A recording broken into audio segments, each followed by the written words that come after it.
ఈరోజు మరొక big update అండి.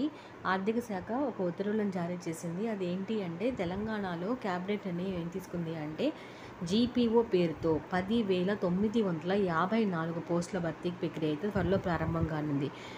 అవి దేనికి సంబంధించినవి, ఆ డీటెయిల్స్ ఏంటి అనేది అయితే మనం చూద్దాం. మొత్తం 10,954 జాబ్స్ అయితే మనం భర్తీ చేయడానికి అయితే నోటిఫికేషన్ రిలీజ్ కాబోతోందండి. సో ఇది పెద్ద బిగ్ అప్డేట్ అని చెప్పవచ్చు.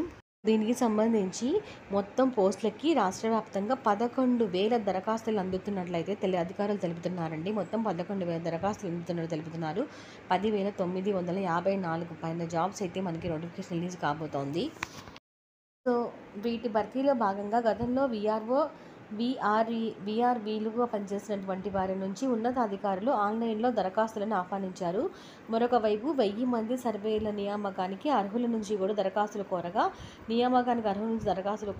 ఆ పోస్టులు కూడా భారీగానే దరఖాస్తులు అందాయి. ఈ 2 పోస్టులకి డిగ్రీ, ఇంటర్తో పాటు ఇతర విద్యార్హతలు ఉన్నవారు కూడా దరఖాస్తు చేసుకుంటున్నట్టు అధికారులు తెలిపారు.